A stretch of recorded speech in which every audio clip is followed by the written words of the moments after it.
ମଣିଷ ଜୀବନରେ ତିନିଟା କଥା କେବେ ହେଲେ ତା ପାଖକୁ ଫେରି ଆସିପାରିବ ନାହିଁ। ପ୍ରଥମତଃ ତା ପାଟିରୁ ଖସି ଯାଇଥିବା କେତେ ଗୁଡ଼ିଏ ଶବ୍ଦ, ସେ ଶବ୍ଦ କେବେ ହେଲେ ତା ପାଖକୁ ଫେରି ଆସିପାରିବ ନାହିଁ।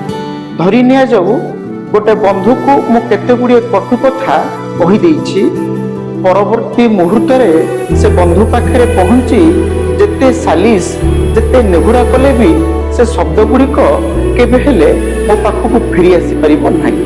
ବରଂ ସେ ଶବ୍ଦ ଗୁଡ଼ିକ ତାକୁ ଏତେ କଷ୍ଟ ଦେଇଥିବ, ଜୀବନ ତମାମ ହୁଏତ ସେ ମୋ ସହିତ କଥାବାର୍ତ୍ତା ମଧ୍ୟ ନ ହୋଇପାରେ।